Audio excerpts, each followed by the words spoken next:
Naturalmente siete liberi di non credermi, ma io l'ho sentita veramente quella voce. È la voce di mia madre che mi voleva rassicurare che lei stava bene, anche se per me le cose non sono migliorate, anzi sono peggiorate. Però al contempo saperla felice mi riempie di gioia, perché ero molto in pena.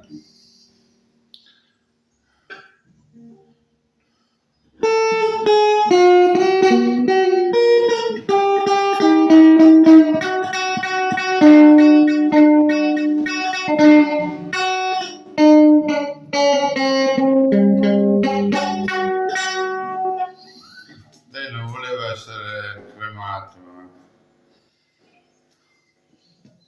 mi rendeva in pena anche questo.